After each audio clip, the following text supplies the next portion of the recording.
You're live on Remould Radio with Transforms.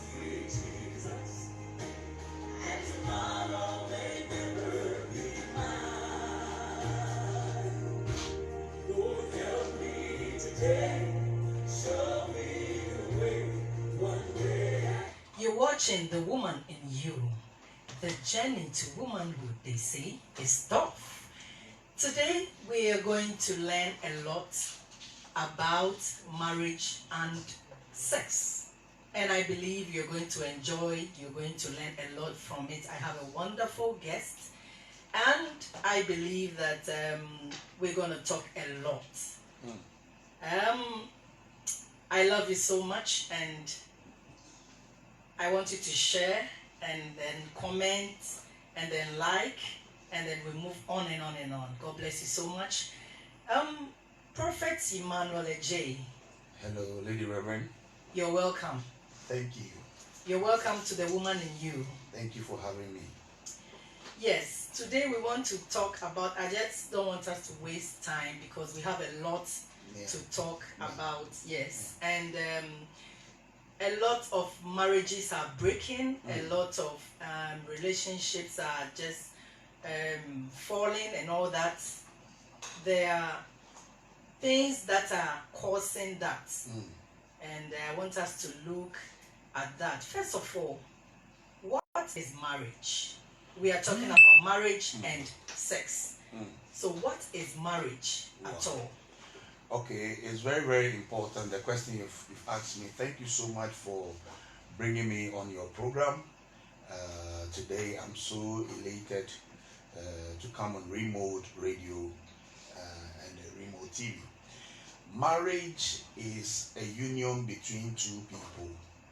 Okay. And it is an institution that God Himself set up for two people to come together in union to create a family, to create a bond between two people, and it is God's ordained.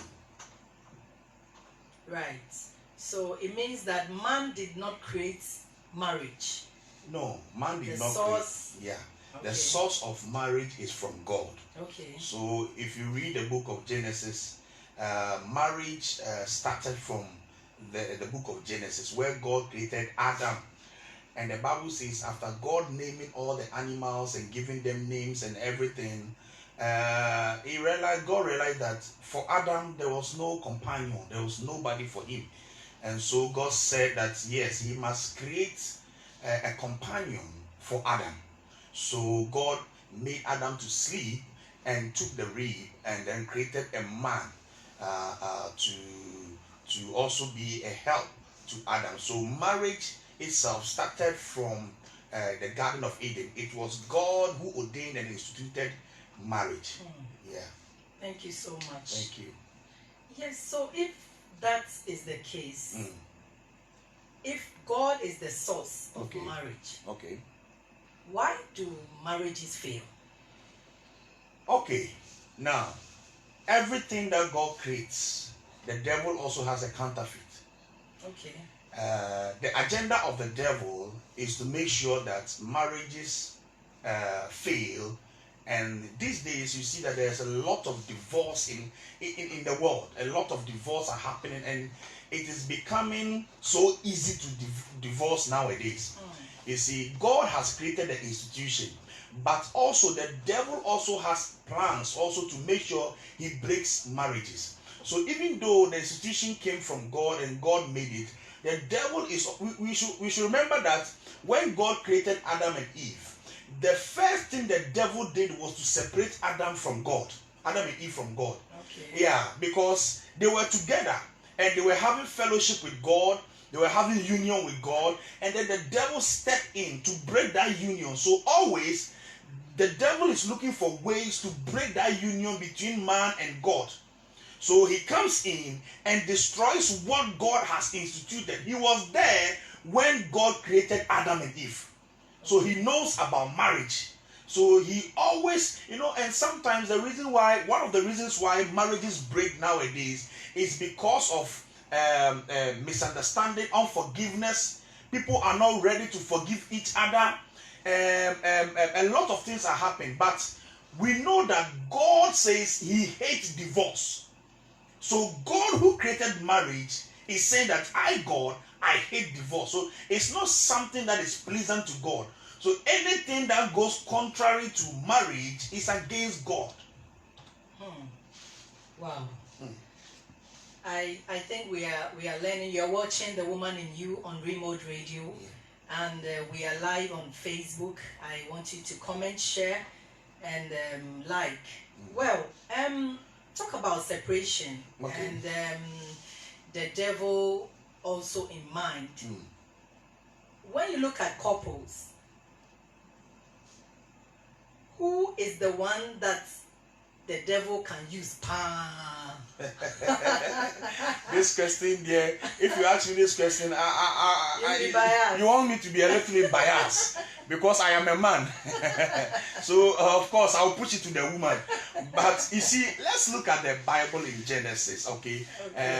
Because I am a reverend, I always want to base it on scriptures, okay? So if you look at the Bible, Adam, after Adam was created, God gave Adam instruction to give to Eve. But you see, before Eve came into the garden, Adam was living peacefully with all the animals. There was nothing like disobedience to God. But when Eve came in, Adam, when he saw Eve, he forgot to give Eve the instruction in the garden because the woman was too beautiful. Okay, so Eve caused Adam to sin. But I'm not saying here that it is the woman that the devil can use to cause. Both of them can be used. Divorce and marriage separation comes. Sometimes it comes from the woman, it comes from the man. So both of them, if any of them allow themselves, the devil there, he wants a vessel to use.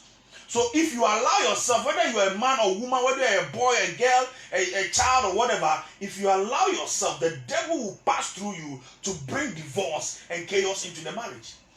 So it is not about the man or it's not about the woman. Anyone who allows himself, just as God needs vessels to also allow themselves for him to use, the devil is also looking for vessels to use.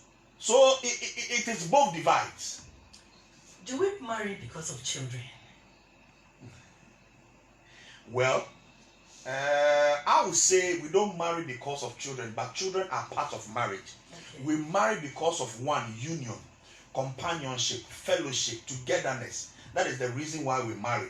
When God saw that Adam was alone, God created Eve for Adam.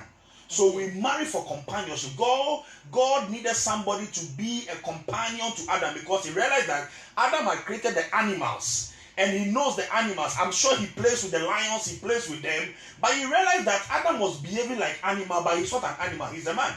But he had no man to play with, he had no companion. So God said, let me create a human being for Adam to play with and not the animals. So God created a marriage for companionship. For oneness, for unity, to enjoy the kind of institution God has created. So God created marriage for companionship. Do we have Mr. or Mrs. Right as our life partners?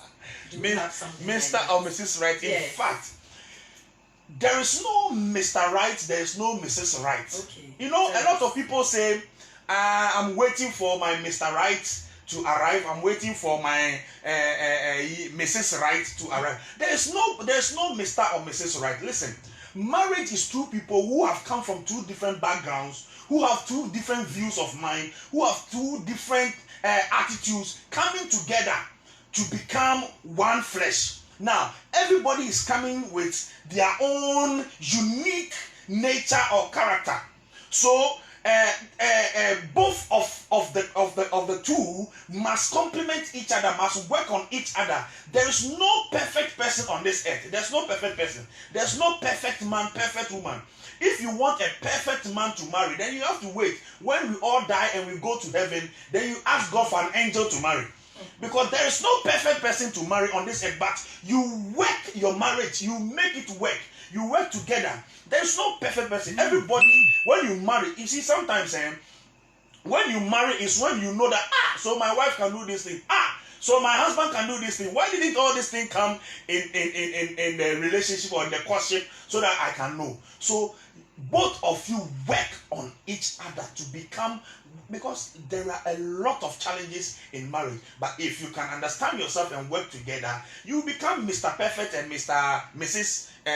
Perfect and right in your own sight, in your own eyes. Right. Yeah. So talk of working marriage together. Okay. Can sex be one of them? Ooh. We are talking about marriage and sex on the woman in you. Yeah, I'm very happy to come to this program, The Woman in You, in Remould. You see, my specialty is when it comes to sex. It's my specialty. Kaduya baba. My specialty. You see, one of the things that the devil deceives couple.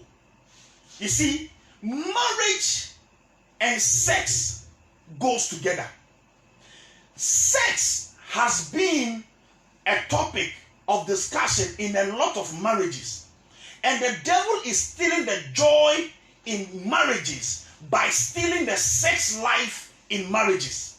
Sex is a connection, it's a bond. The more you have sex with your partner, the more there is this bond, there is this connection between the two partners. So if there is no sex in marriage, it brings a lot of, in fact, the devil brings a lot of challenges because of sex. A lot of marriages have been broken because of sex. The man is tired, the woman is not giving sex, the woman is tired, the man comes from work always and is tired. So listen, hey, if anybody, I get even a kina popo, anybody at all, any carpenter, shoemaker who can satisfy me, I will go.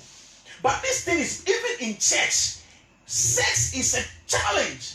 And you see a lot of people going out as Christians and living certain lives that is not helping. So sex is very important to settle the matters in marriage. Sex is very important. God, if it's not important, God will not create it. Yeah.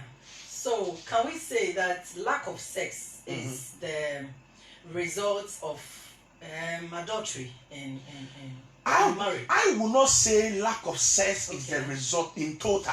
I will not say lack of sex is the result, because there are people with their own characters, filthy characters. There are people who, listen, I met a young man. I was going to fix my car, and I met a young man who is married. He's married with children and is working. This guy was too bold to tell me that he's flirting with 3 women. Wow. And so when I told the guy that, listen, I've been married for 8 years. I'm going to 9 years. I've been married and no woman has seen my nakedness. The guy was laughing at me. He said to me, really? I said, yes. He said, are you sure? He said, yes, because to him, it is normal. He's having sex all over. He's having sex with everywhere. Just having sex. So marriage does not stop anybody from promiscuity. And not having sex in marriage is not the reason for all those things. You see, because your wife, the man, I interviewed him and said, okay, so what you are doing, is it that your wife doesn't satisfy you? He say, use a word, excuse me to use this language. He said, Allah, this woman satisfies me very well. And I said, then why are you keeping all these people? Then he went on further and told me that, hey, you see this lady calling me. I'm also flirting with her. She's in my office. I said, this man, what are you doing? So the wife satisfied him, but he's going out again to have sex outside. So it is not sex. It's not the overall reason why people go out and then have sex outside marriage. So how often can married couples have sex? How often? How often? In fact, to me, Prophet Emmanuel. In fact, to me, I am very strong. So me, every day, if you give it to me, I will go. What a shot! Every day, if you give it to me, I will go. For me, yes. Because you see, there is no clear definition in the Bible or anywhere that states that you should have sex every day or once in a week or once in a month. But you see, one thing about us of Mommy, my wife, is that she's good. Okay. She is good. Everywhere. Oh, she will destroy you. She will mesmerize you. Good. You yourself, you go run away. Goes up. Wow. So you see, there's no stipulated time or whatever that you should be having sex. Okay. But as long as you have the strength to do it, it is very good to be doing frequently. Is it advisable that you do it every day? Well, I will not advise to do it every day, depending on the couple. Okay. Maybe because of health issue, health challenges, you may not do it every day. But if you have the strength, like me myself, I have the strength. I can go every day without getting tired. I can go every day without getting tired. So, in fact, if some people because of their strength, their health, they can't do it. So that one, it is not stipulated, or it's not advised. I won't say it is an advice for you to have sex every day, but in fact, if you can, you should have it. It's good. It brings the bond and the unity and the union together. Let's talk of since we are talking of sex here. You know, most women have their own fears that the more they make love the more they make love in their marriage, they are going to have a lot of children. So, is it good to do family planning as a child of God? Because we are talking about sex here, and you know, women have our own fears. You know, is it good? Is it good? In fact, there has been a lot of notion about this family planning thing. Okay. In fact, Christians have really lambasted family planning. It is not good, it is not that, it is not this, it is not that. A lot of people have shared their view. But for me personally, listen, if you can't take care of children, it's not good to bring them to this world and let them suffer. And also, if you do abortion, then it is better you plan your family. It's part of family planning. It's part of planning. Because if I will not plan my marriage, plan my sex life, plan my childbirth life, and I just have children, plenty, like 10, 20 children, and I can't take care of them. So for me personally, I don't see planning your birth as evil, a sin. Yeah. Because if you look at the Bible, I've not seen a clear scripture that says that if you do family planning, you will go to hell. Okay, there's no clear picture about that. So for me, it is not a bad thing to do. Amen. Amen. Yes. You know, I'm just thinking that, you know, how will you feel when your woman is not satisfying you in bed? How will you feel as a husband? Yes. How will I feel if my woman is not satisfied? Okay. Yes. How will you feel as a husband? And also, let's dive into ministry. Okay. As a man of God. Okay. That your wife is not satisfying you. You know, how will you feel? In fact, it is a very difficult thing being a man of God if your wife is not satisfying you. Okay. Or your husband, if I should say, is not satisfying if you are a woman or a man of God in a ministry. Because one, we as a man of God, you cannot put towel on your neck and go outside and get some small girl and just enjoy yourself. So if you are not getting the satisfaction you need, that means you'll be crying inside you. It will really affect you, because you're not getting the satisfaction you need, the enjoyment you need to have when it comes to sex. You are, in fact, you are devastated. But you can't complain to anybody. You can't also go out. So that makes it very, very dangerous. To the people in the world, they will just take their towel, they will just enter some one beer bar, corner some one lady, they are gone. They are gone. So you see, a lot of pastors are dying. They are dying. A lot of pastors' wives too are dying. They are dying, and they are dying inside them. So why, woman? Why would you give your husband sex In fact, why won't you give the you know he's a pastor. He has gone to preach and he has come and is on fire for the Lord and is on fire in the house. And when he asks you, then why won't you give? Because you are pushing your husband to go and do something else. Okay, now yes, I don't know, but sometimes some women also complain about one or two things. That sometimes they are men, like when they go out, they come, they are tired, they some nunu send somewhere, armpit somewhere, and then you want to hug and you want to kiss. Sometimes you've gone to chew some money, somewhere with outside. So you got some sometimes you see like the money some are in between your teeth and chalet. And the woman is refusing and she's still saying that, these are some of the things why I don't love making love with you. How do you deal with that? In fact, if you're a man or you're a woman and you have such a situation, you must deal with it. Because you see, women are such that things put them off.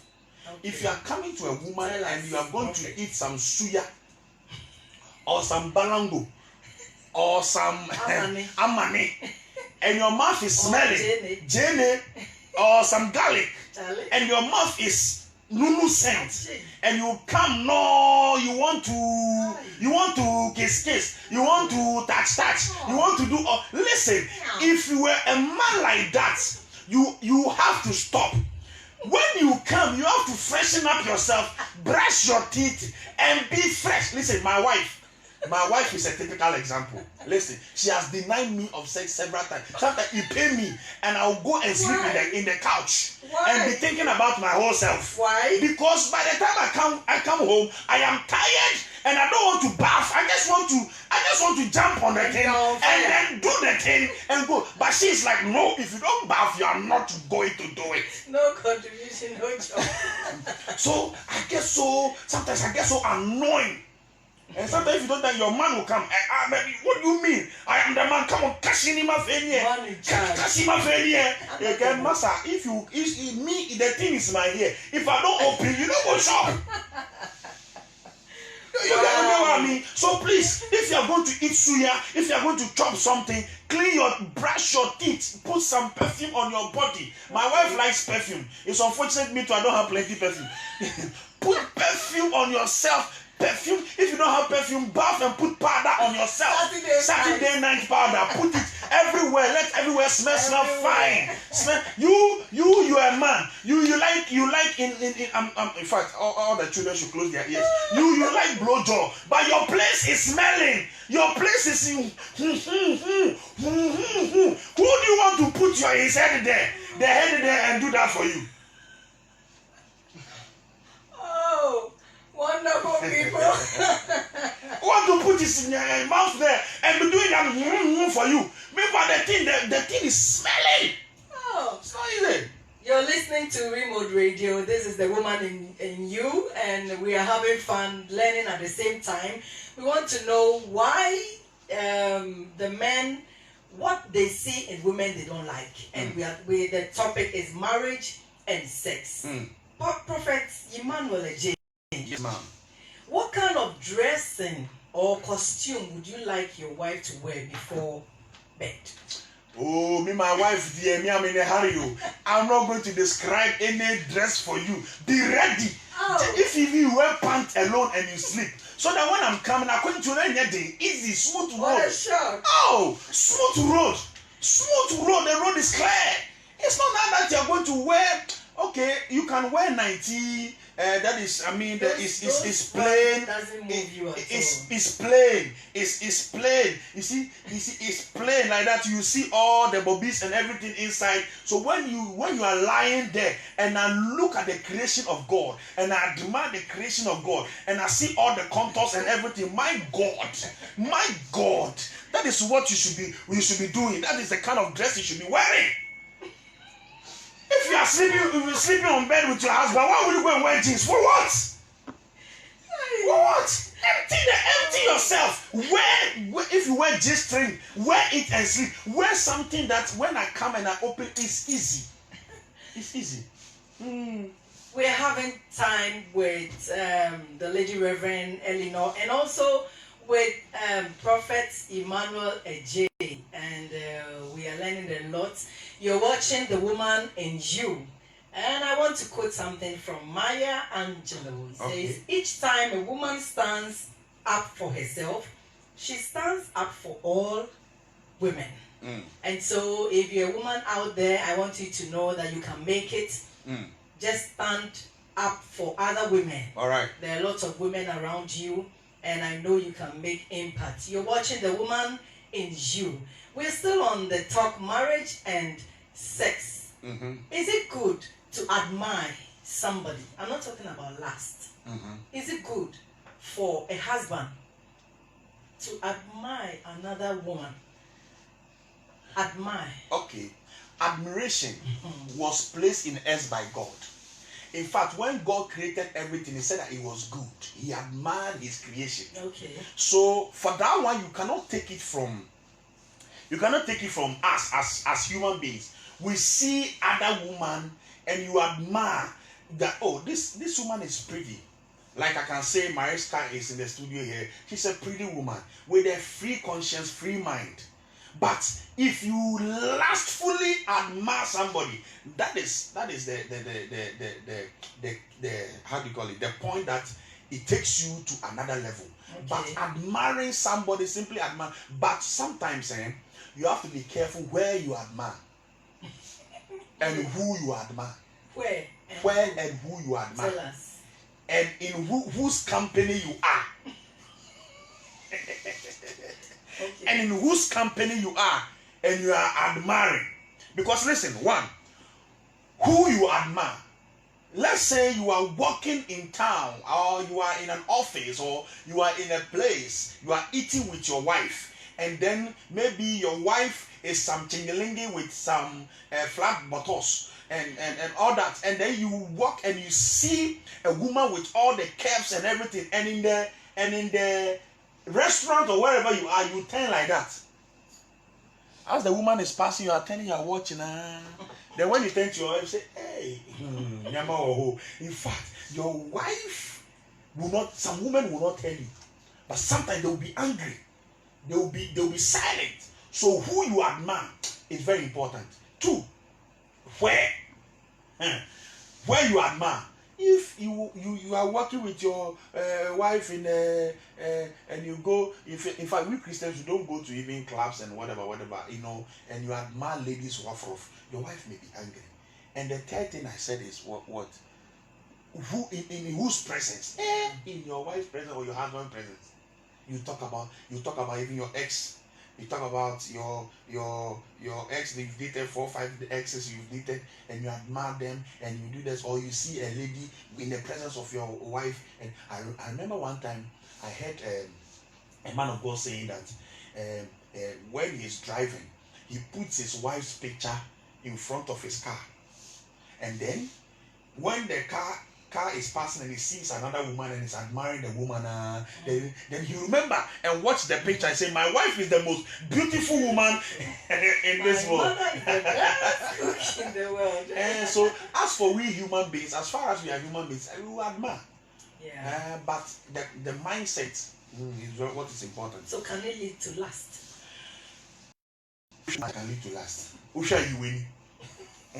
Job said, I've made a covenant with my eye once. So the second one. Hey, is a bad look. I'm my pal. If you're sharing you want to look at it and check it well. But sometimes, Lady Reverend, you can look at it once, but it's long. But the eye is open. So but somebody's one is long. You look at, so I say one penty. Me sure we are. If I look at,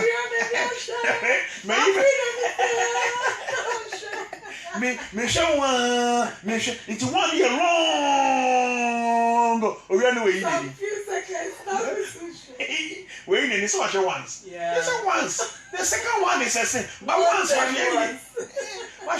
So in fact, as for that one there, try not to be doing that, and you have a healthy life. Premarital sex. What's your take on that? Premarital sex. In fact, this thing, ya cancel kwala no munjai.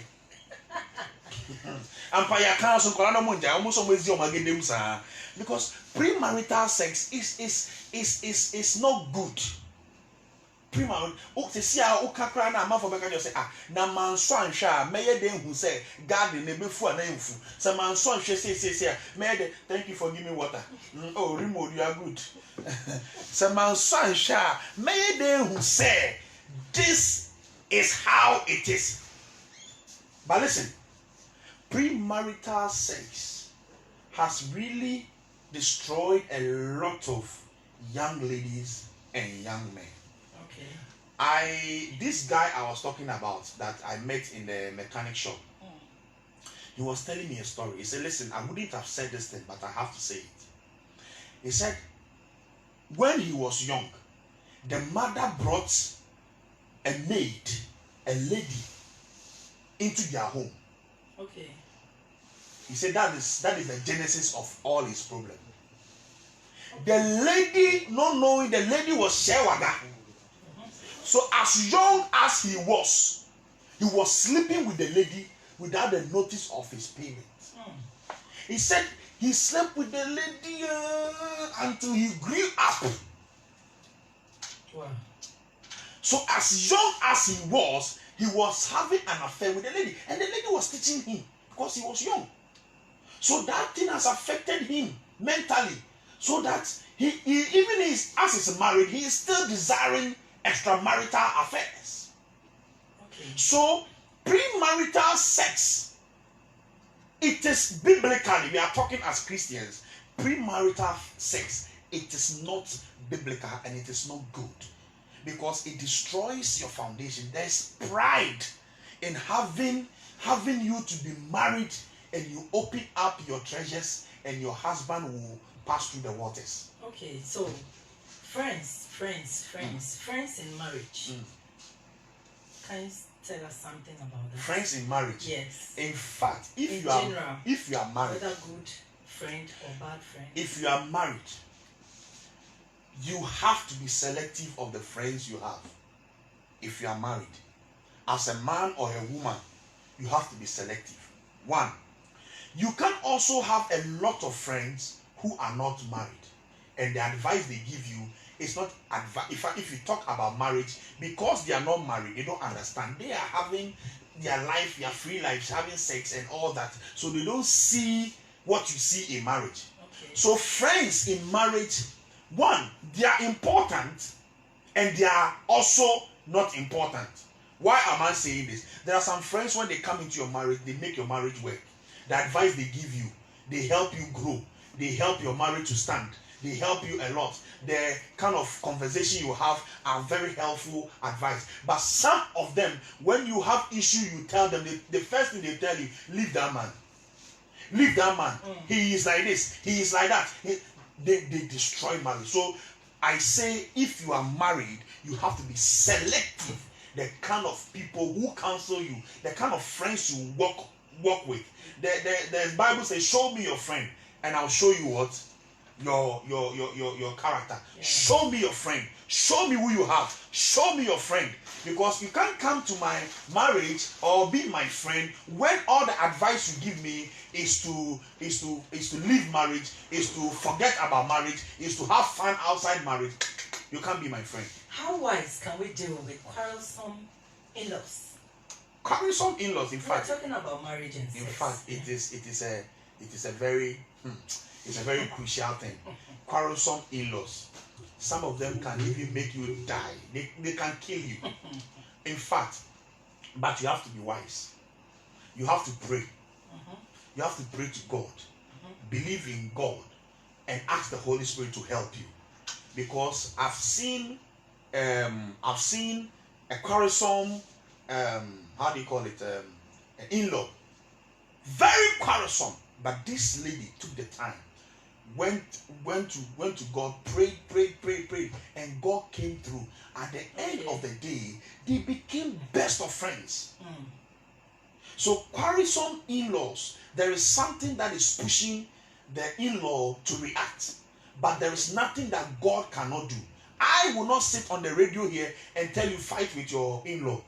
No, because your in-law, whether you are a man or a woman, your in-law is your husband's mother, and your wife's in-law too is you to your wife's mother or father. So you can't they were together when you married, so you can't throw them away. You have to use wisdom and patience and pray that God will come in. Wow. Wonderful. You're watching Remould Radio online. We're live on Facebook, and you're watching The Woman in You with the Lady Reverend Eleanor and my wonderful guest, wonderful blessed guest, Prophet Emmanuel J. On the topic marriage and sex. I believe you've learned a lot, and we'll be coming your way another time. But I want Reverend Prophet Emmanuel to tell me this. You know, some women feel shy to be highly skillful in bed because they think their husband will call them prostitutes or what's say, hey, but you saw it a long time. It means that you did that. It's a powerful point you have. I'd like to talk about that. You see, when you are married, you are not in boyfriend-girlfriend relationship. You see, when sometimes you are in a boyfriend-girlfriend relationship, you do things. When you are married to your husband. And when you are having sex, God is very, very happy. Because it doesn't signal God that you are sinning. Okay. But rather, you have obeyed the word of God.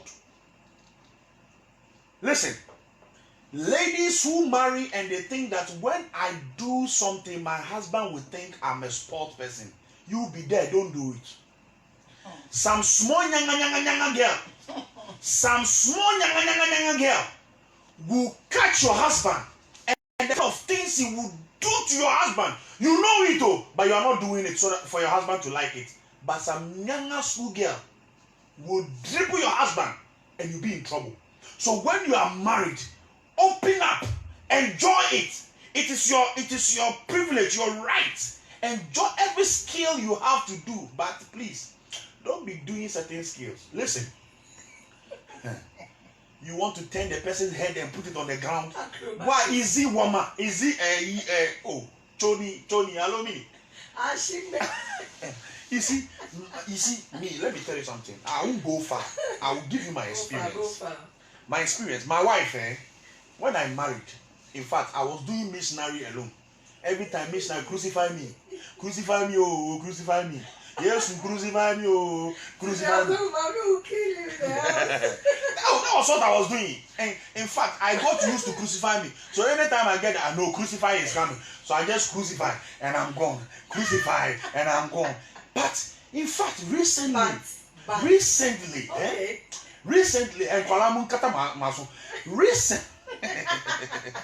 recently, oh, I don't know where this thing is coming from. It is a spirit or it. Come on. She has become so wonderful, so romantic, sexy. Oh, no. I remember one day, in fact, I told her we will not do that thing again. Because the way she was whining me. Oh, jeez. Wow. So you know, I look at her and I said to her, so all these things is in you. So why is all this thing not coming out? All this thing from day one we got married, it was in you. You knew all this thing. Was she feeling shy? She was feeling shy. Yeah. She was feeling like, hey,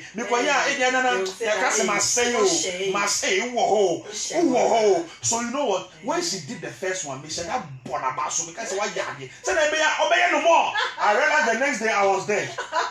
I was so dead. Oh, I was so dead. Wow. I was so. My wife was riding like a horse. I was so dead. Oh, wonderful. Wow. People, I hope you enjoyed and learned a lot. Mm. You are watching The Woman in You with the Lady Reverend Eleanor and my blessed guest, Prophet Emmanuel J, talking about marriage and sex. Your last words. I don't have any question for you. My last words. Tell us something. Bible says Hebrews chapter 13, the verse 4. Okay. It says marriage is honorable in all, and the bed undefiled, but whoremongers and adulterers will be judged. Okay, so marriage is honorable. Okay. It's an honorable thing to do. Marriage is honorable. So don't defile marriage. When they call you honorable, you check your ways. You do things orderly. Okay, so marriage is honorable. So do things well in marriage. Enjoy yourself. Enjoy sex honorably. Okay, not giddy giddy. Some of you men too, you are too giddy giddy giddy. You are too giddy giddy giddy. 1 minute for no one giddy giddy giddy. No pray. Then you are hurting the woman. Why? So I want you to know, enjoy your life, enjoy your marriage, enjoy yourself as married couple, and you will see, have more sex, and there will be a lot of attachment and a lot of bonding in you. You see, when my wife started having sex with me frequently, then I realized that there's some kind of bond. When I'm in town, I'm thinking about my wife. I'm fresh. The being to me, but me dream na me dream because me dream the see na na me dream my wife. Oh, dreaming. Oh, wonderful. Oh, wow. Because of the tantalizing styles. Oh, Jesus. Yeah, that's wonderful. It's bonding. Oh, I have learned a lot. I don't know about you. I wanted to ask you about the 1 minute something you just said, but our time is up. We'll come back. The next time, I think we'll have a phase 2 of marriage and sex with Prophet Emmanuel J. Right. And thank you so much for coming. Thank you for having me. It's a blessing to have you here. Thank you for having me. And I believe